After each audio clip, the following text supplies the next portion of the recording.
Se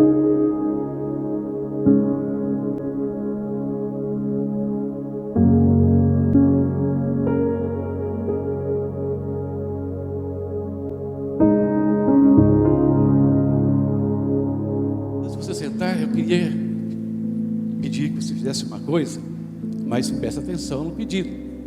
Eu queria que você desse um abraço em duas pessoas. Espera aí. Não vale abraçar quem você conhece. Não vale filho, não vale esposa, não vale ninguém que está perto de você. Alguém que você não faz isso com regularidade. Duas pessoas. Pode abraçar. Abençoe a vida desse irmão. Aleluia. Glória a Deus. Eram só duas. Estou vendo que a gente vai passar 3, 4 aí. Não, só duas. Amém. Glória a Deus. Já abraçou? Pode sentar. Obrigado, Ivete. Pode sentar, queridos. Bom, Deus faz algumas coisas na minha vida. Talvez faça com outros pastores aqui também, não sei. Mas de vez em quando Ele coloca alguma coisa no meu coração, uma palavra. E quando isso acontece regularmente, eu vou pensando, eu vou meditando naquele assunto. Eu sei que em algum instante, ou numa aula, ou numa outra situação, aquela palavra será necessária. E há alguns dias eu tenho pensado sobre um determinado assunto. Não é uma mensagem nova, já preguei ela uma vez, mas eu fiquei pensando no assunto, olhando aqui algumas coisas que Deus tem feito, e esse assunto ficou voltando à minha mente várias e várias vezes. Aí na sexta-feira, a pastora Vera mandou uma mensagem e perguntou se eu podia pregar hoje. Sem pensar eu disse sim, porque eu já sabia que Deus queria falar conosco aqui hoje. Um assunto que tem muito a ver com o que nós temos ouvido, queridos. Com aquilo que você já tem ouvido aqui nas pregações.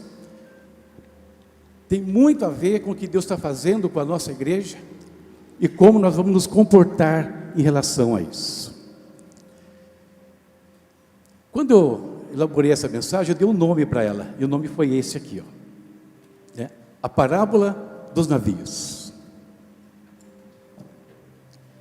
Por que eu dei esse nome? E com um subtítulo ali embaixo, né? Navegando na vontade de Deus.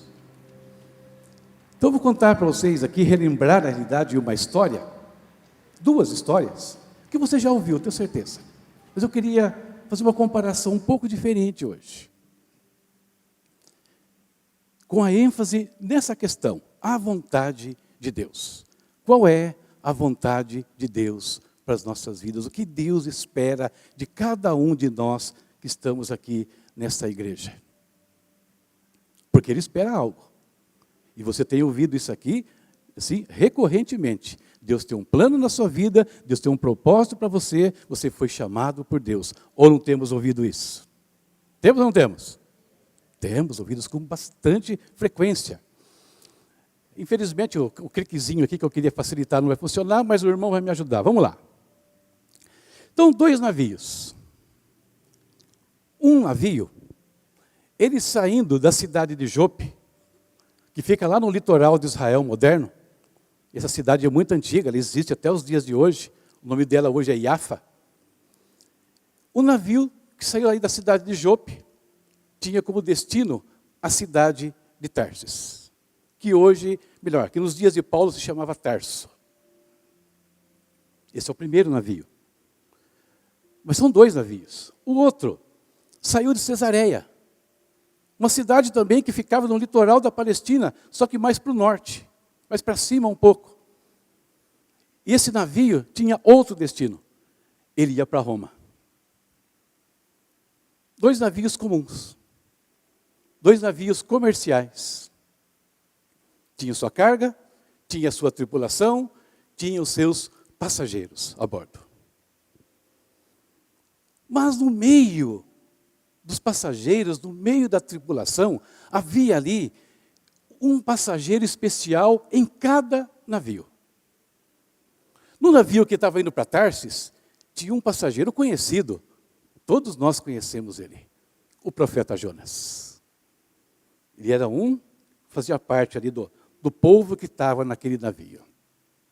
E no outro navio que ia para Roma, também tinha um passageiro especial, o apóstolo Paulo. Até aqui, tudo normal, navios normais. Só que as pessoas que estavam ali, Paulo e Jonas, não eram pessoas exatamente normais. Por quê? Eles tinham uma coisa em comum. Olha só, eles eram homens de Deus. Era um profeta de Deus, um apóstolo de Jesus Cristo. E eles tinham, a gente vê aqui que Jonas, ele tinha uma missão. E veio a palavra do Senhor a Jonas, filho de Amitai, dizendo: levanta-te, vai à grande cidade de Nínive e clama contra ela, porque a sua malícia subiu até a minha presença. Jonas, homem de Deus, profeta de Deus, tinha uma missão: pregar em Nínive. Jonas fez isso aproximadamente no ano 700 antes de Cristo. E Paulo também tinha uma missão. Atos 9, quando nós lemos a história da conversão de Saulo, versículos 1 ao 6, mas lá no versículo 15 diz o seguinte, né? Jesus falando com Ananias, que foi lá orar por Paulo. Esses dias alguém pregou sobre isso aqui? Opa, volta ali. Disse-lhe, porém, o Senhor: vai, porque este é para mim um vaso escolhido, para levar o meu nome diante dos gentios, dos reis e dos filhos de Israel. 2 navios, 2 destinos diferentes, o caminho muito parecido, porque para chegar até Roma, o navio de Roma certamente ia ter que passar por Tarsis também, que era um dos portos do caminho, mas um parava em Tarsis e o outro subiria até Roma. 2 homens, 2 missões.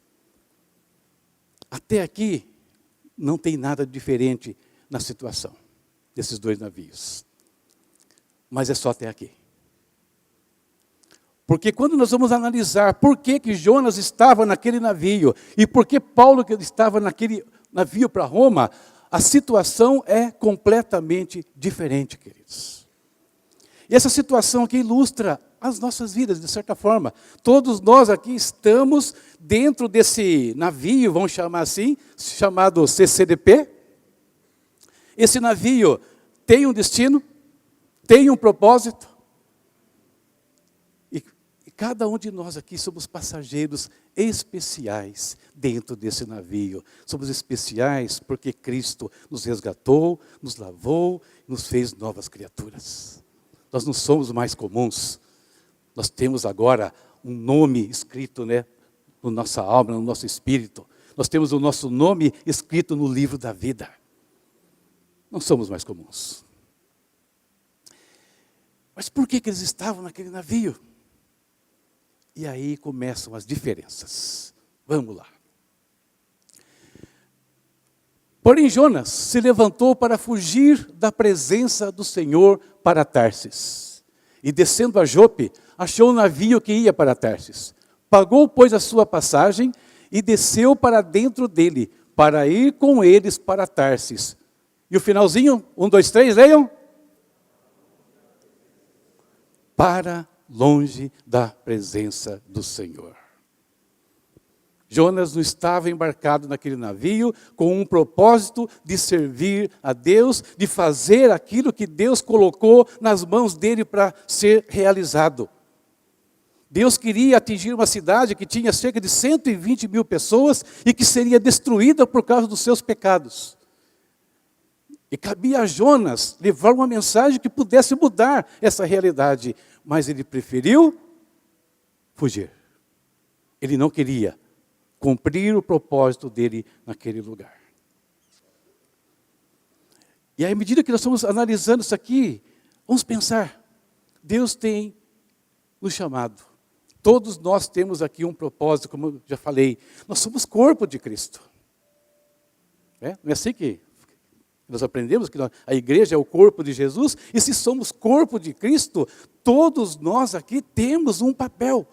Não importa quem você é, não importa o seu nível acadêmico, não importa a sua idade, não importa se você é homem ou mulher, nada disso importa. Importa que Deus tem algo para fazer por meio de você, e se você permitir, Ele vai fazer. É isso que importa. Então Jonas preferiu fugir, queridos. Mas e Paulo? E cumpridas estas coisas, Paulo propôs em espírito ir a Jerusalém, passando pela Macedônia e pela Acaia, dizendo: depois que houver estado ali, importa-me também ver Roma. Ele queria ir para Roma. Mas era a vontade dele? Não. Se você ler o livro de Atos, capítulo 19, depois ir lá no capítulo 20, você vai ver que Deus coloca no coração de Paulo. Deus fala: Paulo, importa que você vá até Roma. Quando prendem Paulo, Deus confirma com ele: você vai para Roma, fica tranquilo, eu vou te levar até lá. Você vai pregar naquela cidade, eu quero que você anuncie o meu nome naquele lugar. Então isso vai aparecer de maneira clara, né, na vida do apóstolo Paulo. Então, ele estava dentro daquele navio, apesar de estar numa condição de prisioneiro, mas ele estava ali para cumprir a vontade de Deus. Diferenças. Um embarca para fugir, o outro embarca para cumprir a vontade do Senhor. Nós estamos embarcados nesse navio. Nós estamos cumprindo a vontade de Deus ou nós estamos fugindo da presença de Deus? Mas como, pastor? Eu estou aqui, eu não estou fugindo. Toda vez, queridos, que nós fazemos algo que Deus não quer que nós façamos, nós estamos fugindo da presença dEle. Ou toda vez que nós não fazemos o que Ele quer que nós façamos, nós estamos fugindo da presença de Deus. E a vontade de Deus, ela tem diversas características. Hoje de manhã, na pregação do Daniel aqui, eu estava ouvindo, ele falando que as promessas de Deus têm níveis diferentes, a vontade de Deus também. Existe uma parte da vontade de Deus que ela é universal, vale para todo mundo. O apóstolo Paulo, escrevendo aos Tessalonicenses, está no capítulo 4, no versículo 3, ele fala que a vontade de Deus para nós é a nossa santificação. Vale para todo mundo. Então, se eu estou andando de uma maneira reta, procurando agradar a Deus no meu viver, no meu falar, no meu pensar, no meu comportamento de maneira geral, eu estou cumprindo uma parte da vontade de Deus. Quando Paulo escreve aos Romanos, no capítulo 12, ele fala, né? Rogo-vos, pois, pela compaixão de Deus, que apresentei os vossos corpos como sacrifício santo, vivo, santo e agradável a Deus, que é o vosso culto racional. Culto racional é esse aqui que nós fazemos, quando fazemos ele de maneira intencional, de maneira inteligente, pensando naquilo que eu estou fazendo. Eu não estou aqui no piloto automático, eu estou aqui entregando a minha alma, me derramando na presença de Deus. E na sequência ele fala, e não vos conformeis com este mundo, mas transformai-vos pela renovação da vossa mente, para que experimenteis qual é a boa, perfeita e agradável vontade de Deus.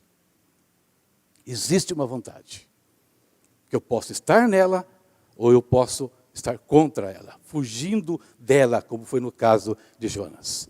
Mas eles estavam ali, em situações diferentes. Continuando, só que tem uma questão. Quando eu estou, porque você voltou, pode ficar lá. Isso. Quando eu estou cumprindo a vontade de Deus, eu experimento algumas consequências. Algum tipo de resultado acontece comigo aqui. E também haverá consequências quando eu resolvo fugir da presença de Deus. São situações diferentes. Que nós temos que imaginar, talvez alguns de nós aqui hoje estejamos naquela situação. E nós vamos ver daqui a pouco que Jonas sabia a situação que ele estava enfrentando. Assim como Paulo sabia também que ele estava cumprindo a vontade de Deus. O que cada lado experimenta? E aí nós podemos analisar a nossa vida hoje, se nós estamos experimentando os resultados de quem cumpre a vontade de Deus ou os resultados de quem foge da presença de Deus. O que está acontecendo conosco? Quais são estas consequências? Vamos ver algumas delas. A primeira, essa aqui, ó, o custo da viagem. Como assim o custo, pastor? Olha o que fala sobre Jonas. Ele achou um navio que ia para Tarsis. Quem pagou a passagem? Quem pagou a passagem? Ele pagou, pois, a sua passagem e desceu para dentro dele para ir para Tarsis, para longe da presença do Senhor. Quando nós decidimos andar, agir contra a vontade de Deus, nós estamos por conta própria. Nós não poderemos contar com o favor de Deus, com a providência de Deus, porque nós estamos indo contra Ele. Ele não vai estar derramando sobre mim as bênçãos que Ele poderia derramar, livrando-me de situações que poderiam livrar, porque eu estou fora da vontade dEle, estou indo contra a vontade dEle, estou militando contra Deus. É o que Jonas estava fazendo. Então ele teve que arcar com os custos dele. E Paulo? Pagou pela passagem dele, que ele ia mais longe para Roma. Olha o que acontece com Paulo. Ele embarca em Cesareia, navega por um dia e chega a Sidom. Mais no norte um pouquinho. Chegamos no dia seguinte a Sidom. E Júlio, que era o soldado que cuidava do Paulo, tratando Paulo humanamente, lhe permitiu ir ver os amigos, para que cuidassem dele. Se você pegar algumas versões, a versão transformadora, a NVT, a transformadora, por exemplo, ela é bem explícita nisso aqui, que fala o seguinte: deixou ir ver os amigos para receber ajuda material. É mais explícita. Então, Paulo começou a viagem, e ali ele para numa cidade, e todos que ficaram sabendo o que estava acontecendo com ele, para onde ele ia, foram para lá. Roupas, alimento, comida, tudo que ele precisava, dinheiro, eles deram para que ele pudesse ir para Roma. A viagem prossegue, vai ter uma série de infortúnios, o navio vai afundar, eles vão chegar numa ilha, e na hora que eles saem da ilha, olha o que acontece. Como resultado, fomos cobertos de presentes e honras. E chegada a hora de partirmos, o povo nos forneceu todos os suprimentos necessários à viagem. Quando nós estamos andando na presença de Deus, procurando fazer a vontade de Deus, o próprio Deus se responsabiliza em cuidar também das nossas vidas. E vai trazer as provisões que nós precisamos para cada dia. Tem umas histórias que eu passei com provisão, mas tem umas, eu não lembro se eu contei alguma pregação, alguma coisa aqui, não lembro. Se eu contei, aguenta aí que eu vou repetir. Né? Se não contei, escute. Eu estava em São Paulo na época do ITQ, 84, eu acho. E chegou uma sexta-feira, eu fui para lá porque Deus claramente mostrou que eu deveria ter ido para São Paulo naquela época. Só que chegou uma sexta-feira, eu tinha que voltar para cá, né? Nossos compromissos eram aqui. Eu não tinha como voltar. Eu não tinha nem um centavo no bolso. Zero, a enésima potência, né? No caso. Zerado. Só que eu acordei de manhã e falei: Senhor, eu preciso ir para casa hoje. Eu tenho compromisso na escola bíblica, eu tenho compromisso na igreja, e eu preciso voltar para Votorantim, para a época eu morava em Sorocaba. E aí eu peguei, fiz a minha mala, arrumei minha mala, tudo bonitinho. Cheguei no serviço com a mala na mão. Aí o pessoal me chamava de irmão. Ô irmão, beleza? Falei, beleza, vai viajar hoje? Aí falei, opa, 4h30 eu estou voando. E aí eu falei isso para eles, e dei uma olhadinha para lá assim, e falei, 4h30, tá? Porque eu não tinha dinheiro. E o dia passou. Não almocei porque eu não tinha dinheiro. Quando deu 4h15, não, 3h15, perdão, como eu fazia toda sexta-feira, em vez de tomar café, eu fui para o vestiário, troquei de roupa, tomei banho, fiquei prontinho para ir embora, e saindo do vestiário, eu, 4h30, eu preciso ir. E foi. 4h, 4h10, 4h15, 4h20, o meu chefe me chamou e falou o seguinte, eu trabalho na parte de expedição numa empresa, coloca aquelas 2 baterias na perua para mim. Falei, tá. Peguei 2 baterias, coloquei na perua que ele me pediu e voltei para dentro da empresa. Ele falou, não, vamos comigo. Vamos comigo aonde, filho? Eu vou vender essas baterias aqui. Mas por que você precisa que eu vá com você? Eu vou embora às 4h30. Vamos lá, vamos dar uma volta. Falei, tá bom, vamos.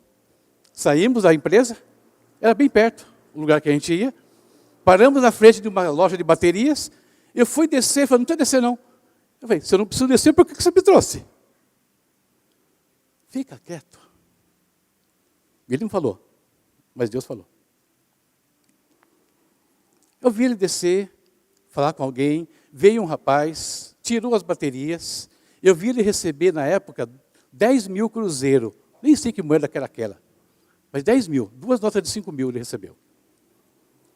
Ele veio, sentou do meu lado, pegou os 10 mil, separou em 2 de 5, enfiou 5 no bolso e jogou 5 no meu colo. Eu olhei para aqueles 5 mil, era mais que o suficiente para vir para cá e ainda voltar. Eu olhei para aquele dinheiro, eu olhei para o relógio, que hora que era? 4h30. E eu vi. Quando nós estamos dentro da vontade de Deus, Ele cuida de nós. Ele cuida. Então Paulo foi cuidado. Então a primeira consequência, de um lado, é arca com seus próprios custos se você não quer fazer a minha vontade. Ou eu vou cuidar de você se você estiver fazendo o que eu quero, que eu te pedi. Mas tem mais coisas. Vamos ver.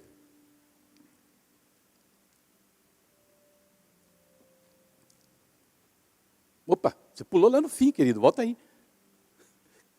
Volta. Pode voltar, foi muito longe. Isso, aí. Olha só. Circunstâncias. As circunstâncias também mudam para uma situação e para outra. No caso de Jonas, olha o que fala o versículo 4.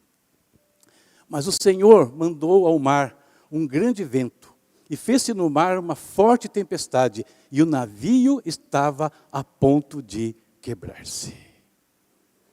O Senhor mandou um forte vento, se formou uma grande tempestade, e o navio já ia para o espaço. Ou melhor, para o fundo. Nossa, mas que Deus ruim. Né? A gente, só porque eu não quero fazer o que Ele quer, Ele vai me castigar. Não olha dessa forma, olha de uma outra maneira, queridos. Quando nós estamos na presença de Deus, nós estamos debaixo da proteção dEle. Se eu saio da presença de Deus, se eu fujo da presença dEle, eu fico sujeito ao mundo. Nós estamos num mundo que diz a palavra de Deus, né, que jaz no maligno. O apóstolo Pedro fala que o Satanás, né, ele anda ao nosso derredor, rugindo como um leão, buscando a quem possa tragar. E por que ele não traga? Porque na sua cabeça, na minha cabeça, tem o selo do Espírito Santo sobre as nossas vidas. Nós estamos cobertos pelo sangue do Senhor Jesus Cristo. Ele não tem autoridade, Ele não pode nos tocar. É o que João fala lá no 1 João, o maligno não lhes toca. Só vai tocar se eu fujo da presença de Deus. No Egito, Deus mandou lá na época da Páscoa, nós conhecemos também bem aquela história, né? A última praga. O que Deus mandou? Mata o cordeirinho lá, pega um ramo de ísopo e né? Pinta as portas de sangue aqui. E onde o destruidor achar a marca do sangue, ele não entra. E quem ficou fora? Se algum judeu ficou do lado de fora, aconteceu o que com ele? Morreu.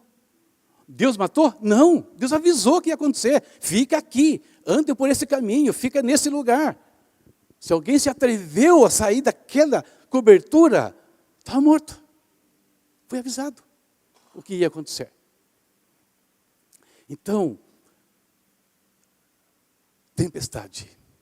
Nós ficamos sujeitos às intempéries dessa vida. Nós ficamos descobertos, né, da presença de Deus. O navio fica ali, ó, debaixo da tempestade, nada protegendo ele. Ah, mas e o outro lá? Já falo do outro. Olha no caso de Paulo, que interessante. Paulo vai falar o seguinte ali, Atos 27:10, para a turminha que estava comandando o navio. Senhores, vejo que a navegação há de ser incômoda e com muito dano, não só para o navio e carga, mas também para as nossas vidas. Não, Paulo sabia que ia ter tempestade. Percebe a diferença? Um é surpreendido pela tempestade, o outro é avisado que vai ter a tempestade. E ele pode tentar evitar que o dano aconteça. E é legal que, quando a gente lê o texto ali, fala o seguinte, que o piloto lá, a turminha lá, confiava mais nos oficiais, nos especialistas em navegação, do que no que Paulo falava. Se tivessem ouvido a Paulo, não teriam perdido o navio, nem a carga. Mas não ouviram. Mas Paulo sabia.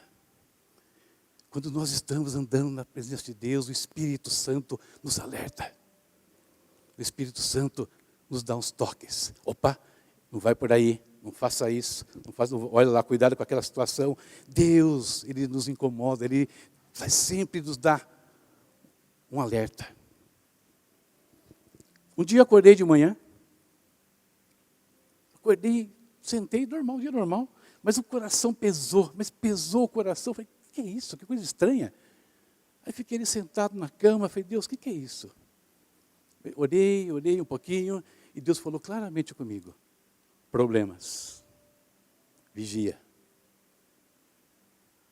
E eu passei o dia vigiando, o dia inteiro vigiando, atento. E quando estava quase no final do meu trabalho naquele dia, estourou um problema. Se eu não tivesse atento, eu tinha me envolvido numa situação complicada. Mas na hora que chegou o problema, opa, é isso. Recuei, dei uma volta e saí fora da situação. Aquele dia Deus me ensinou uma coisa, a partir dali, Ele avisa a tempestade. Não vai evitar que ela aconteça, mas nós não seremos surpreendidos pelos problemas.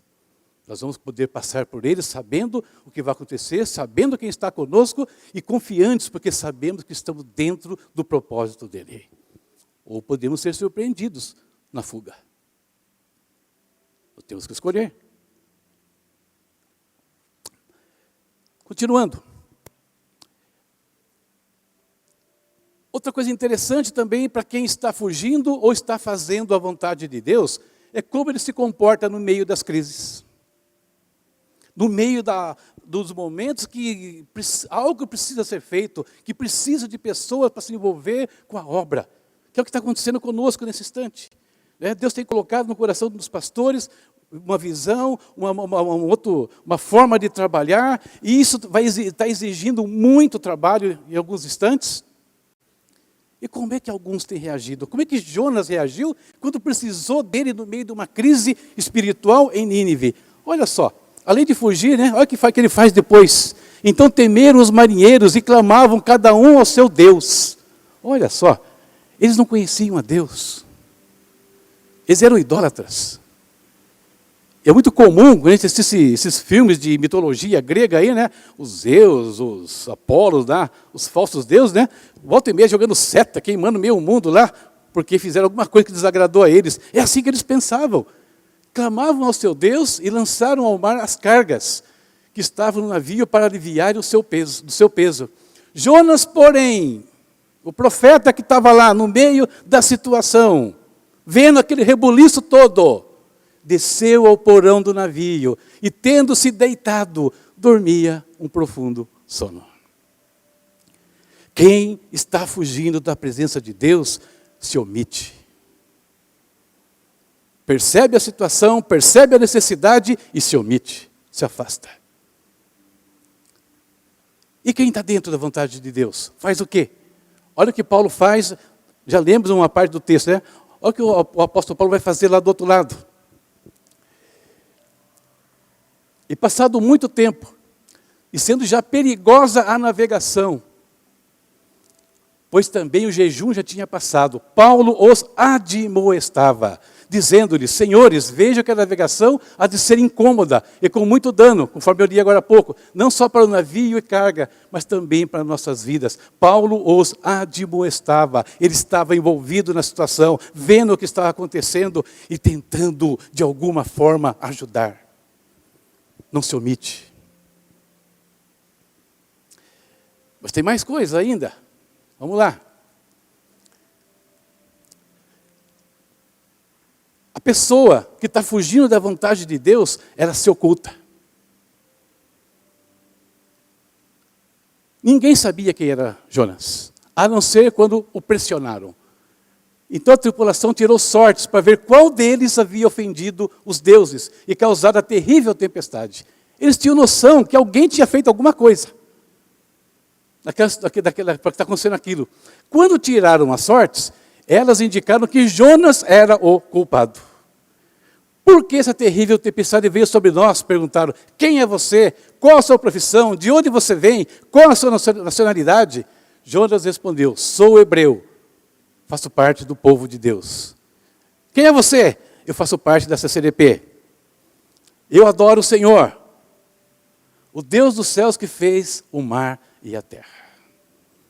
Estava escondidinho ali, quietinho, dormindo no meio do caos, né? E só vai dizer quem ele é quando apertam ele.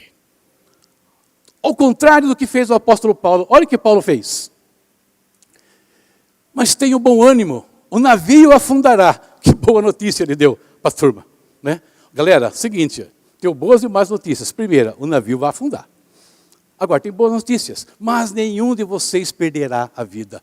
Pois ontem à noite, o anjo do Deus a quem eu pertenço e sirvo se pôs ao meu lado e disse: não tenha medo, Paulo, é preciso que você compareça diante de César. E Deus, em sua bondade, concedeu proteção a todos os que navegam com você.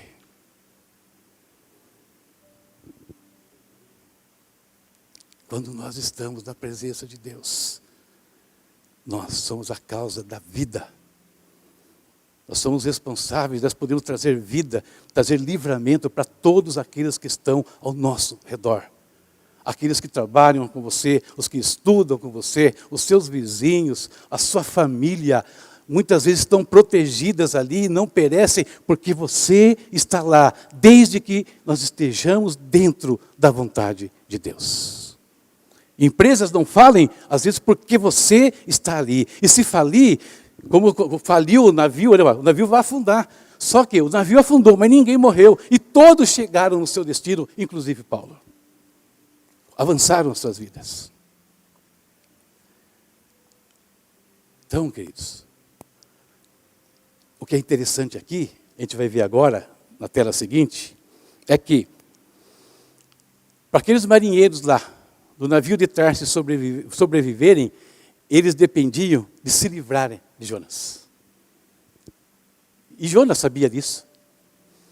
Levantai-me, lançai-me ao mar, e o mar se vos aquietará, porque eu sei que por minha causa vos sobreveio esta grande tempestade. Por isso que eu disse agora há pouco, quem está longe, fugindo da vontade de Deus, sabe muito bem o que está fazendo. Talvez você esteja aqui e você sabe que você está andando, caminhando fora da vontade de Deus. Você sabe. E que triste saber, né, nesse caso, que um homem de Deus, para que a solução viesse, precisava ser tirado fora da situação. Será que nós chegamos, ou vamos nos permitir chegar dentro da família, dentro do trabalho, dentro da escola, em qualquer situação, dentro da própria igreja, chegar numa situação em que, para que os outros vivam, nós tenhamos que ser lançados fora? Não é necessário. E Paulo, tinha que ser lançado fora também? Não, ao contrário. Disse Paulo, né? Uma turminha tentou fugir do navio. Olha o que Paulo fala: se esses não ficarem no navio, não poderei salvar-vos. Quem ficasse dentro do navio vai afundar, mas Deus prometeu que eles iam viver, independente disso. Então um depende de ficarem perto dele para sobreviver. O outro tem que se livrar dele. Meu Deus. Fazer a vontade, estar fora da vontade. Olha o peso que tem essa questão. Continuando. Então, queridos, a gente observa o seguinte, indo já para o final dessa palavra, quase no final. A vida de Paulo era para o alto. Paulo, ele ia para Roma. Paulo ia comparecer diante do César, o imperador, né, o líder, cabeça dos maiores impérios que aconteceram nesse mundo. Paulo ia ser lá e se encontrar com ele, a capital do império, para o alto. Nós que fazemos a vontade de Deus, nosso caminho é para o alto. Nosso caminho não é para Roma. Não é para ver o César ali, é para ver o Rei dos Reis. É ele que nós vamos encontrar. Paulo ia lá para ser julgado. Apesar de toda a situação, ele era prisioneiro, ia ser julgado. Mas em relação a nós, além de não irmos encontrar com o imperador desse mundo nenhum, para encontrar com Cristo, o próprio Cristo disse o seguinte: na verdade vos digo, que quem crê em mim não entrará em condenação, mas passou da morte para a vida. Romanos 8, né? Nenhuma condenação há para os que estão em Cristo Jesus. Caminho para o alto. E Jonas? Se você pegar o texto, o livro de Jonas, é muito interessante. Ele desceu para pegar o navio. Quando ele chega no navio, ele desce para dentro do navio. Estando dentro do navio, ele desce para o porão. Depois pegam ele, jogam nas águas, desce mais um pouco. Vem o peixe, cata ele e vai para o fundo ainda. É sempre para baixo. Estar na contramão da vontade de Deus é entrar num caminho de queda. Não vale a pena. Não vale a pena. Jonas foi o primeiro que experimentou um transporte submarino, né? Vamos dizer assim. Né? O transbaleia lá, sei lá o que foi. Para o alto e para cima. E no caso do Paulo é interessante esse caminho para o alto, não quer dizer que vai ser tudo bonitinho. O navio afundou. Algumas situações vão pegar para o nosso lado. Mas Deus está com a gente. O que nós temos que tomar cuidado é ilustrado numa coisa que acontece com Paulo, lá na ilha. Depois que o navio afunda, eles chegam numa ilha. Aí naquela ilha vão fazer uma fogueira. E quando ele vai fazer a fogueira, uma cobra cata na mão do Paulo. A cobra mordeu. Imagina a cena. Aí todo mundo viu aquilo ali e falou: esse rapaz deve ser um condenado. Escapou da morte do navio. Chega aqui, a cobra pica ele. E fala que Paulo foi até a fogueira, jogou a cobra lá e foi embora. Aí todo mundo fica esperando, né? Vai morrer, vai morrer, vai morrer. E Paulo: eu vou viver. Na nossa caminhada, o diabo vai fazer exatamente isso conosco, tentar fazer exatamente isso, cravar as presas, insuflar o veneno. Mas se nós estivermos andando com Deus, é só cheios do Espírito Santo, do fogo do Espírito, desse fogo do Espírito a gente abana o que Ele fez com a gente. E continuamos a nossa caminhada. E qual o resultado, né? Fechando agora, qual o resultado final na vida do Paulo e na vida do Jonas? O Jonas, ele vai se recuperar. Porque lá no fundo, dentro do peixe lá, quando ele achou que não tinha mais esperança, fala o texto que ele clamou a Deus, ele orou ao Senhor.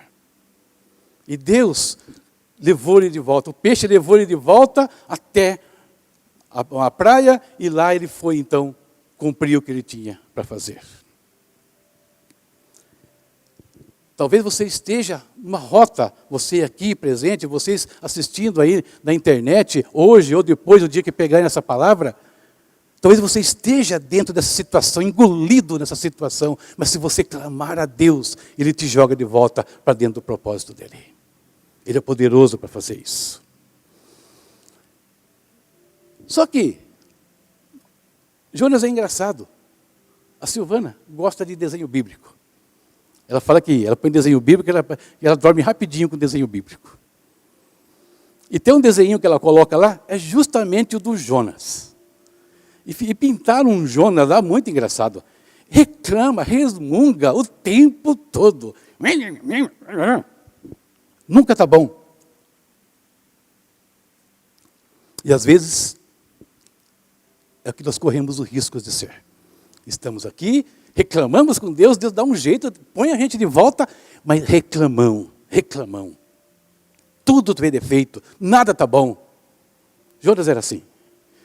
E ele vê 120 mil pessoas mudarem de vida, porque Deus cancelou a destruição de Nínive. A Bíblia fala que há festa no céu quando um pecador se arrepende. Jonas não se alegrou nem com 120 mil. Porque o que ele fez? Tudo isso deixou Jonas aborrecido e muito irado. Então orou ao Senhor. Ainda fala com Deus ainda, né? Vai ficar com Deus. Antes de eu sair de casa, não foi isso que eu disse que tu farias, ó Senhor. Por esse motivo eu fugi para Tarsis. Eu sabia que é Deus misericordioso, compassivo, lento para se irar, cheio de amor, estás pronto a voltar atrás e não trazer a calamidade. Então eu deveria se alegrar com Deus por conta disso. Tira a minha vida, Senhor. Para mim, é melhor morrer do que viver desse modo.